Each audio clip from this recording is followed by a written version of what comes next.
Welcome to Acute Conversations, the official podcast of APTA Acute Care, where we share engaging conversations about acute care physical therapy so you can connect to your profession. I'm Ashley. And I'm Leo. Today we chat with Melissa Hake and Bill Heeley, who are the co-chairs for the Bridge the Gap Conference. Today we discuss the origin of the Bridge the Gap Conference, topics that will be highlighted in the programming, and a few other surprises that are in store for conference attendees. Let's welcome our guest. All right, today on the podcast, we would like to welcome Dr. Bill Heeley from Northwestern University in Chicago, my neighbor, and Dr. Melissa Hake, hailing from Rochester, and part of the Mayo Clinic. Today, we're going to be talking about the conference that's coming up in Chicago, Bridge the Gap. Bill, Melissa, thank you for joining us today. Our pleasure. Thank you so much. Yeah, thanks for having us. Not a problem. So it's coming up. The dates again, I think it's going to be here in Chicago 3, 4th, and 5th May, 2024. Melissa, can you give us a little bit of history at Bridge the Gap? Because we were just reminiscing. I remember meeting you for the first time at the inaugural Bridge the Gap in Indiana. So how did this conference even, what's the origin story of the Bridge the Gap conference? Yeah, sure. So thank you. So I've been fortunate to build a stronger connection to the Academy by first getting invited to be a member of the core competencies work group that kind of convened back in 2015. We published the paper related to that in 2017, but we also recognized that while that paper defined what skills, knowledge, and behaviors you needed for the acute care setting, it didn't really address how to get there. And so we recognized that there was, you hear the term gaps or bridge the gap a lot, but that there were gaps between kind of disseminating and implementing information from the classroom to the clinic, and then also from research published evidence into real world settings with all the barriers and constraints and things that go on within the healthcare system. And so thinking of those gaps, we really sought to have a conference where people could come together around those topics and try to improve and bridge those gaps. So the first conference, you're right, it was back in 2018, and many of the members who planned that conference came out of that core competencies work group. And since it was our first time trialing it to see how it would go, the planners were also the presenters. So we just came together, tried to think about acute care comprehensively and put together the conference. And then since that time, what has shaped the conference the most is the feedback from our attendees. And so we heard from the attendees, this was great. It was a big success. People really valued coming together and having an opportunity to discuss some of these things. But the next conference, then we focused on simulation education, because again, that's a big topic in acute care, and a place for learners to try out things, practice safely. So one way to bridge that gap is the opportunity to learn by simulation. And then coming out of that, the next focus was clinical education. So that was the 2022 conference focus there. So that brings us to this one, but I'll let maybe let Bill or somebody else. I love hearing the origin story, because I never realized Bridge the Gap. Like, I didn't realize where that actually came from. So I think our listeners will think that's really cool too. So thanks for sharing that. But sure. What's the theme this year, Bill?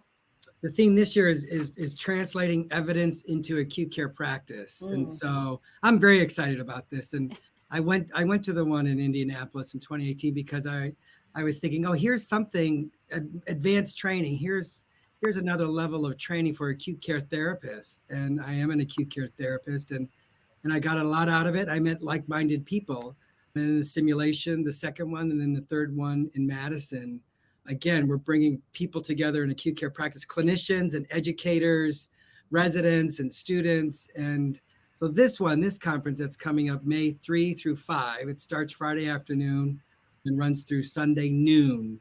So all day, Saturday, half day on Sunday, and the Friday afternoon will include optional tours at Shirley Ryan Mobility Lab, which is 2 blocks away from where the conference will be housed. And the keynote speaker is Friday evening from 5 to 6:30. So that's brilliant, by the way. To do it Friday afternoon to Sunday at noon, because then people avoid like that extra night in a hotel, right? Like those 2 extra ends. That's brilliant. I think planning this, we've got a great planning committee, Ashley, and some people were helped plan or participate in the previous conference. And so we've learned from each conference. And Melissa, I met Melissa at the SIM, at the one in 2020, right? Yeah. That was the first time we started collaborating together as partners, was working on that conference. So I think that was back in 2018, because these conferences usually take about 2 years of planning to come to fruition. So a lot goes into it. And there've been amazing teams every year kind of brainstorming and figuring things out. And so, personally, it's been a huge opportunity for me with my own professional growth and networking to be involved with the Academy in this way. And I've been really grateful for it. So I love, like Bill and I think have been partners then in some fashion since 2018 on all of these conferences. Yeah. And so being in Chicago, we were fortunate to one of our committee members from across the country, California to New York to St. Louis, Chicago. One of our committee members recommended our keynote speaker, Dr. Bhakti Patel, who's physician at the University of Chicago Medicine, who is a huge advocate of early mobilization and physical therapists taking that lead. And I'm so excited to hear her speak, because one of our committee members, Heidi Engel from UCSF, has talked very highly about her work. And so she'll be talking about what's the literature, what's the evidence to support. Everybody's interested, I think, in early mobilization, acute care therapists, but it's very, very labor intensive. And I think the literature, what Dr. Patel is going to talk about, is some of the literature may be mixed, helping clinicians look at the literature and help to read the literature and see what they can take back, what parts of the articles that they're reading will help them specifically in their patient population. So I'm really looking forward to her keynote that Friday night. And Leo, sorry I interrupted you. Yes, I just had the question, Bill. First of all, in terms of the frequency, is Bridge the Gap, it's every other year, correct? It's not annually, it's every other year, every 2 years. And I'm just kind of interested because there's a lot of Chicago ties. First of all, Bill, you're here at Northwestern at Chicago. I'm part of the committee as well at Chicago. Our keynote speaker is from Chicago. How were you able to finagle that, Bill? Were you able to make them an offer they couldn't refuse? What went into that, is bringing the conference here to Chicago? Well, that's a funny question. That's a good question, Leo. I think Chicago, and Ashley and Melissa can chime in, it's centrally located. I think it's easy for therapists to travel to Chicago and pay a reasonable price. We got a great deal. I'm telling the listeners, we got a great deal on the hotel. Yeah. The registration for 11.5 CEUs is a deal. The program is in our school, PT school, which is on Michigan Avenue, downtown Chicago. So as far as access to nightlife, restaurants, the lakefront, I think it's very attractive. I don't know what, Ashley, you and Melissa want to chime in. I was just going to say, if I had to go to a conference in Chicago, like if I were on the fence, like Chicago might just put me over that fence, because there's just so many amazing things to do. You got the Michigan Mile, you've got Navy Pier, you've got all these fun things. So I think even if you just go for the conference for the learning, you're also going to get like a little vacation out of it too, right? I hope so. And we've set it up, Ashley, and Leo and Melissa knows. We've really, I think, combined continuing at the coursework with social activities. Yeah. So Friday afternoon, for example, when they check in, we're going to get bags of Garrett popcorn, which Chicago's known for. Yep. These little bags. Well, we're going to have little bags, not the big bags, but Garrett's popcorn when they check in. Friday night after the keynote, the host hotel that we're using, we're able to go to the lounge and have an area where people can meet, to the lobby lounge and have a drink at the end of Friday. Saturday is wine and cheese at the end, where the posters are going to be presented. We have the networking tables over the lunch hour also. Wow. So like for people to connect with each other. This sounds like my kind of conference. Yeah, I think we've done a nice job, Melissa and Leo, to set up really to try to get what Melissa said before we started this podcast about the interactive networking benefits of this type of a conference. Because the therapists are coming from across the country. And so it'll be nice from major medical centers and from rural. One of our speakers is talking about rural health.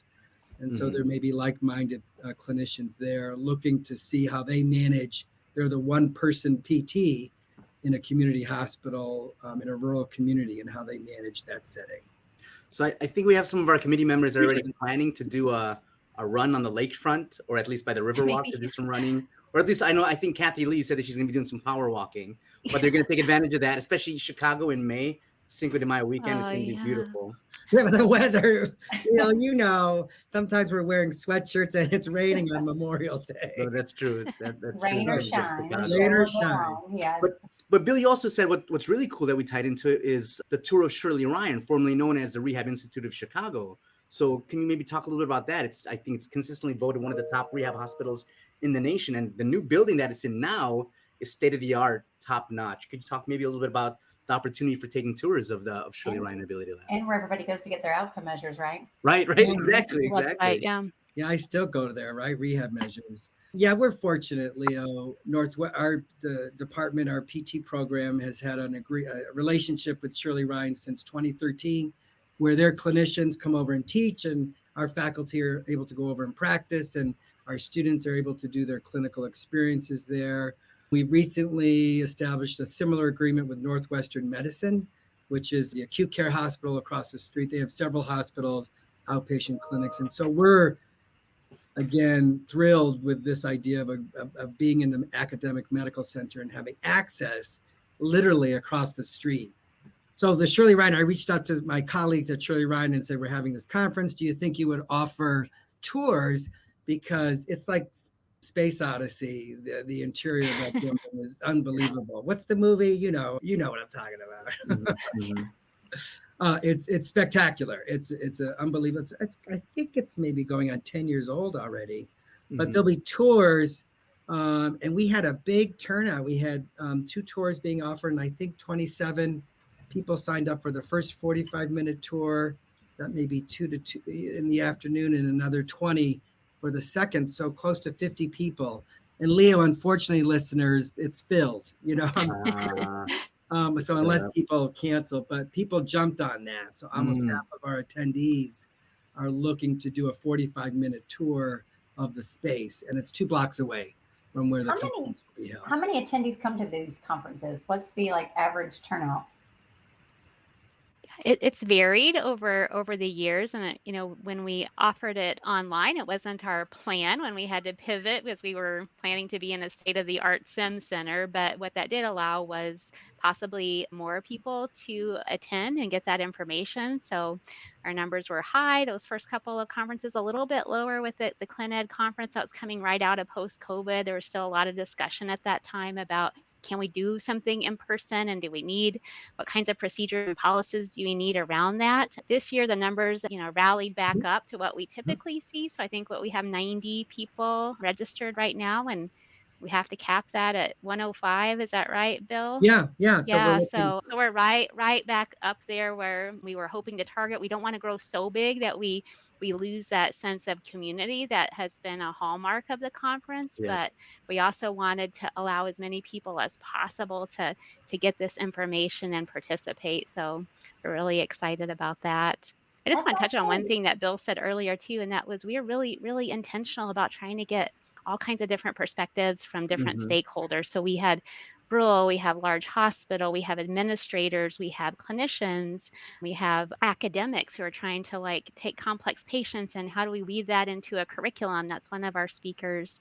We have a speaker who is an administrator over 25 hospitals, and they're really talking about that big picture perspective of using AMPAC and what that means within their system and how they're doing that. And so we have, again, I think we did our best to get a comprehensive view of what it means to take evidence in innovative ways and move it into practical applications. So that was something that I'm really excited about too, is I think we have content that will appeal to a lot of different groups. And if it's not your group, you're going to learn a lot by hearing somebody else's perspective. And sometimes you hear things that you don't realize admin has to consider, or academic has to consider, or the boots on the ground ICU clinician is considering in the jobs that they're performing. So that's, again, another strength I think we have with this conference.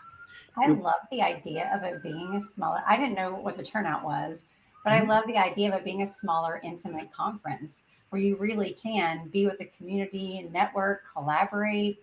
And I feel like that would be very appealing to me. Whereas like CSM can be very overwhelming with thousands and thousands of people there. And now that makes sense why you can do more like social events and networking opportunities, which honestly, that alone would appeal to me just because you have all these like-minded people that want to talk about the same things, and that are doing the same thing.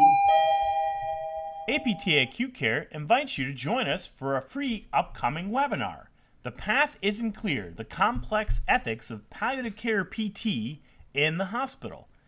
This free webinar is being held on May 7th at 8 p.m. Eastern Time. The webinar delves into the complex ethical challenges faced by physical therapists working in acute care hospital environments. Through case studies, discussions, and practical scenarios, participants will explore topics such as patient autonomy, rehabilitation priorities, end-of-life decisions, resource allocation, and cultural sensitivity. The course is being presented by Chris Wilson, a former guest of the show, Mark Nelson, and Babette Sanders. For a link to register, check out our show notes. And now, back to the show. But I am curious, like if I were listening to this episode as a listener, I would want to know, like, give me some of the exact titles of some of the presentations. Like what are they going to be talking about? And then also the format, like do these sessions run concurrently like CSM, or is it just one at a time? Yeah. I've got that here. If I could take a start it, Melissa, is that all right? Sure. Yeah, Dr. Patel, like I said, the keynote is 5 to 6:30, an hour and a half on Friday.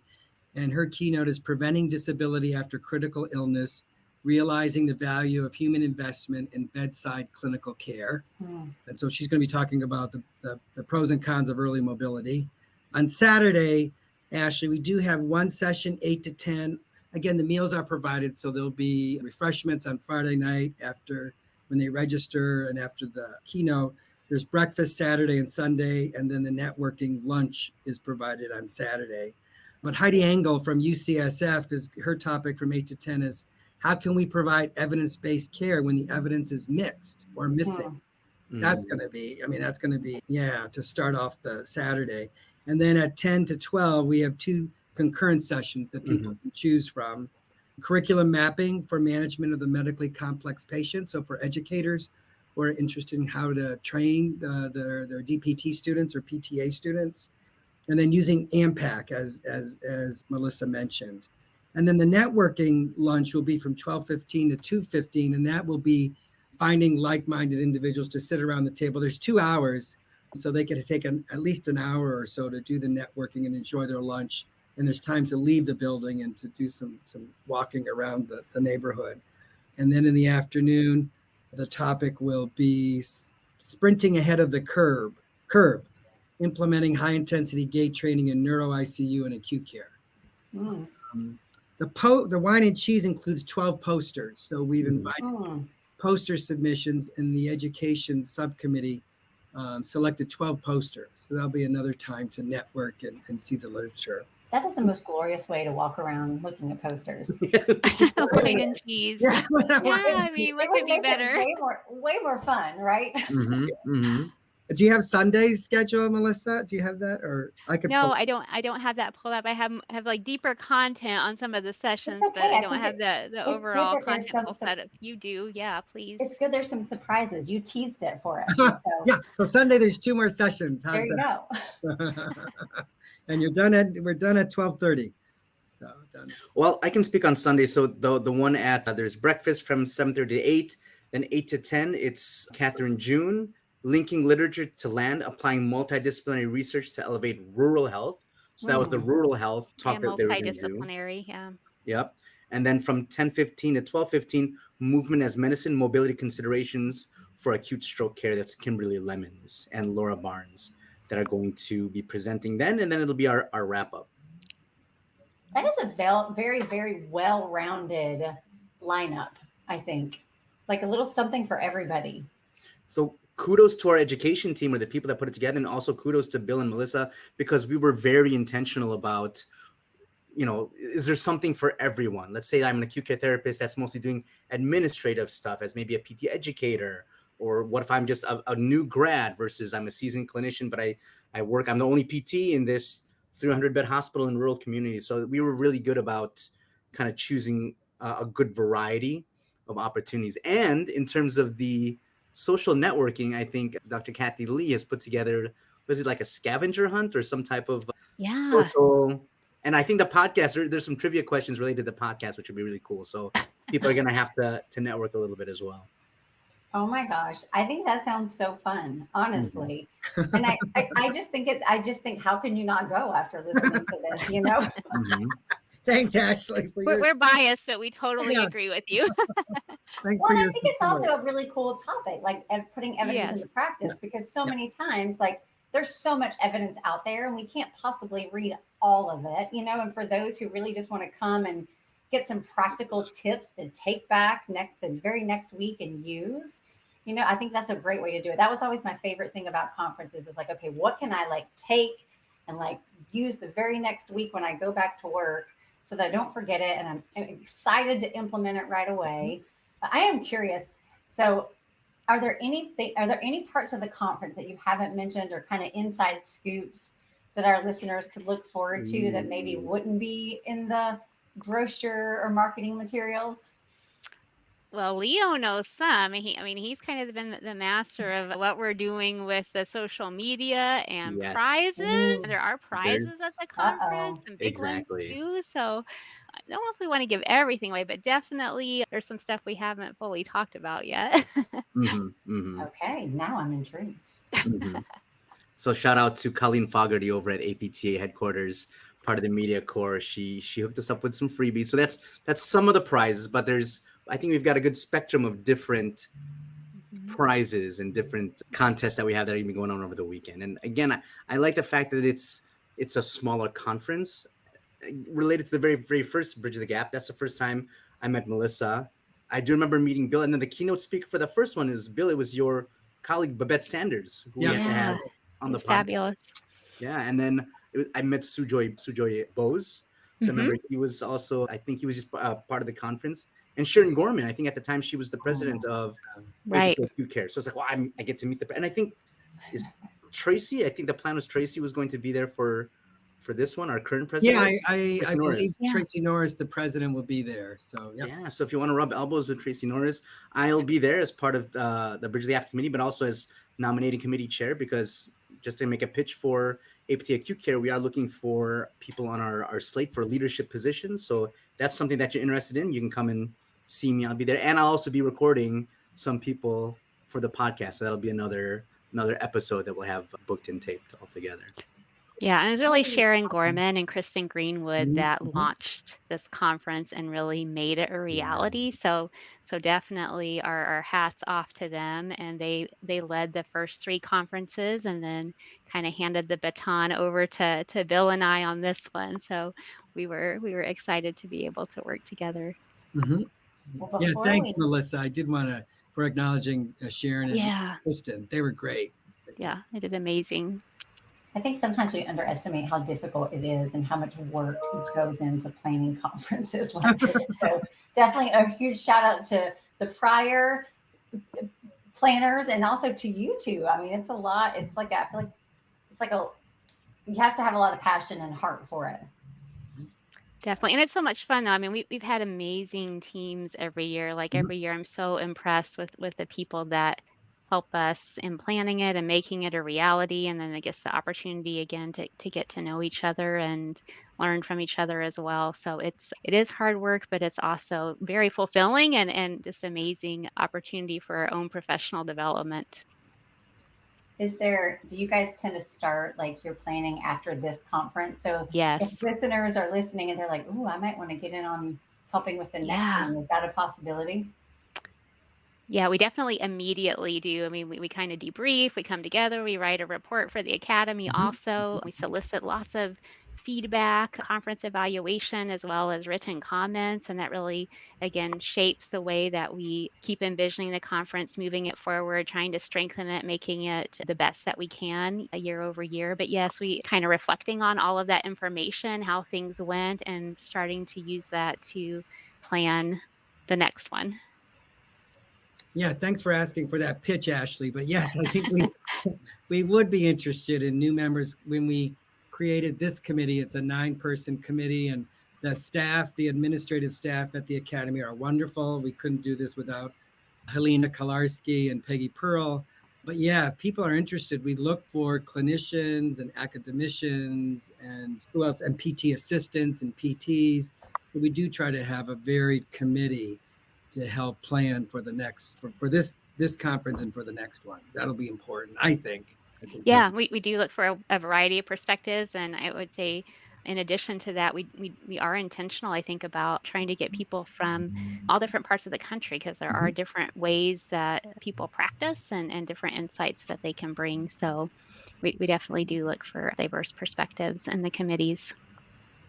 Absolutely. Well, before we move on to our rapid response questions, is there anything else you wanted to share about the conference that we haven't brought up or asked you? No, I mean, I think I would just say that once people go, they tend to kind of get hooked. So we Yeah, tend I to see agree. people return and concur. come back and come back. It's like, these are my people. Like, this was so valuable. Like, really learned a lot. And they just have they have a good time, but they also, I mean, they just see a lot of value. And I don't know how else to say it, in so many different ways, whether it's relational or strategies or practicalities, but I think we'll hook you if you come. So come give it a try. Yeah, I bet you'll be back. And I think, just to add to it, I think the schedule is conducive to you come in Friday, 5 p.m. is the keynote, and then all day Saturday, and you're done Sunday noon. So that seems attractive to people who are working with work schedules and family schedules. And the price, we were very intentional with making it attractive. At $200, the early bird ends tomorrow, and I don't think this will be posted till later. But after that, it only goes up to $225 for Academy members. I think that's a deal. That's a deal. That's a deal. And for how many possible CEUs, Bill? 11 and a half CEUs. Wow. Yeah, for that price. Yeah, that is good.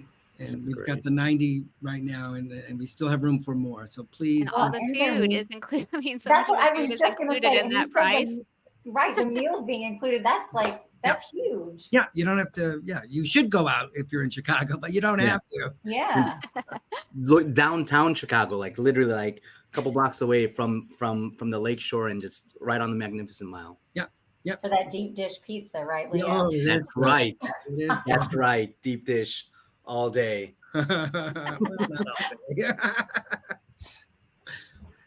All right, I think it's time. So we're going to move into what we call the rapid responses. Ashley and I will time it for a minute, and we're going to ask a question. First thing that pops up to your mind, although Melissa, I know that you can give a couple answers if you're indecisive about. Bill and I aren't competing, right? No, you're not competing. Oh, good.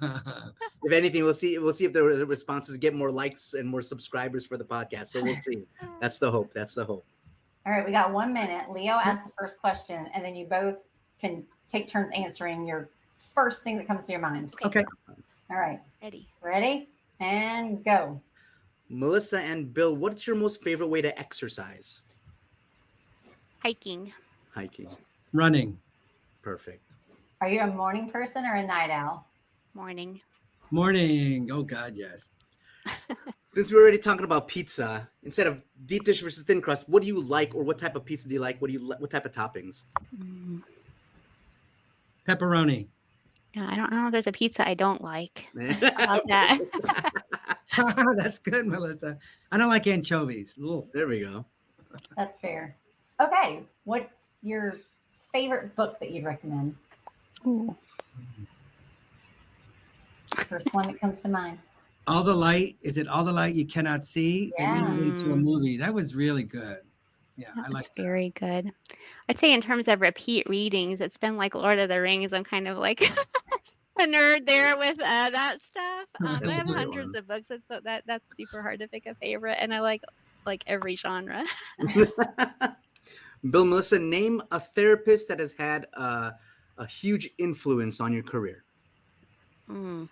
So many. You can name a couple. You don't have to just name one. Yeah. A couple of, I mean, this has been within Mayo, but a few mentors that come to mind here. Heidi Dunphy, she was huge in clinical education here. She was my CI and then later my boss, and the same man here named Brad King, same thing. He was my CI and then later my boss in different roles. But in terms of very much investing in me and tapping me on the shoulder and saying like, hey, I think you can do this. I think you should try this. I think you whatever they just had a profound influence on my career overall. And I've just been extremely grateful for their investment in me. Great. I would say Donna Fraunfelter. Oh, so she's a Chicagoan, and she taught in our cardiopulm classes for over 30 years. She is, if you all know her. Yes, taking our CEU classes. Yeah. Yeah, she did CE. She taught our DPT student, and she is a hoot. She's funny, and she loves a lover of life. Absolutely. And she wrote a textbook. Yeah, she wrote that first CVP textbook, right? Yep. Over at Rosalind Franklin University, Donna Fromm. So shout out to Donna if you're listening to this. We love you. Thanks for all you do. All right, and our last question, you have to fill in the blank. You know you work in acute care when? You go to Plan Z. Plan Z. I love it. You're tired from walking all over the floors. I'm so tired at the end of the day. That's true. That's true. Oh, those are good. Those are both brand new responses too. Yeah. Thank you for that. I love it. Well, Melissa, Bill, thank you so much. Thank you for coming on our show today to talk about Bridge the Gap. And hopefully we get a couple more subscribers and a couple more people sign up for the conference because it's going to be a good one. If you're not coming, you're missing out. It's a fantastic deal and great education, great information that's going to be at this conference and great people that you're going to be meeting. Yeah, thank you. And have fun in Chicago. Thank you. We would like to thank Bill and Melissa for joining us on this bonus episode of the podcast. Acute Conversations is the official podcast of APTA Acute Care. It is hosted by Leo Argilis and Ashley Poole, executive produced by Katie Brito and Edward Pappas. Music by Alexia Action from Pixabay, sound effects also from Pixabay. For more information about APTA Acute Care, be sure to check out our show notes for links and resources from the Academy. If you found value from our podcast, please be sure to subscribe, follow, and share with your friends and colleagues. Join us in 2 weeks for a conversation with Christiane Permy. Thank you for listening, and may your shoes and scrubs stay clean today. Why can't I figure out how to highlight it right now? Oh, I see it. Okay. Sometimes I think my brain just doesn't function. I feel like I'm. Oh my God, I just said my brain doesn't function. That's going to totally be at the end of our podcast. Please don't put that. We've got that. Sometimes my brain just doesn't function. Okay. Welcome to Acute Conversations, the official podcast of Oh my Lord, hold on. It's okay. Edward, you've got your blooper. I'm bringing her over. Okay. All right, I'm just going to keep her right here and pet her. All right, are we ready? Yep. Petting a dog while I do this. Welcome to Acute Conversations. Okay, good job, girl. Good job. There we go. Good job. Our official mascot. Here she is. Acute Conversations. Our mascot. Hi.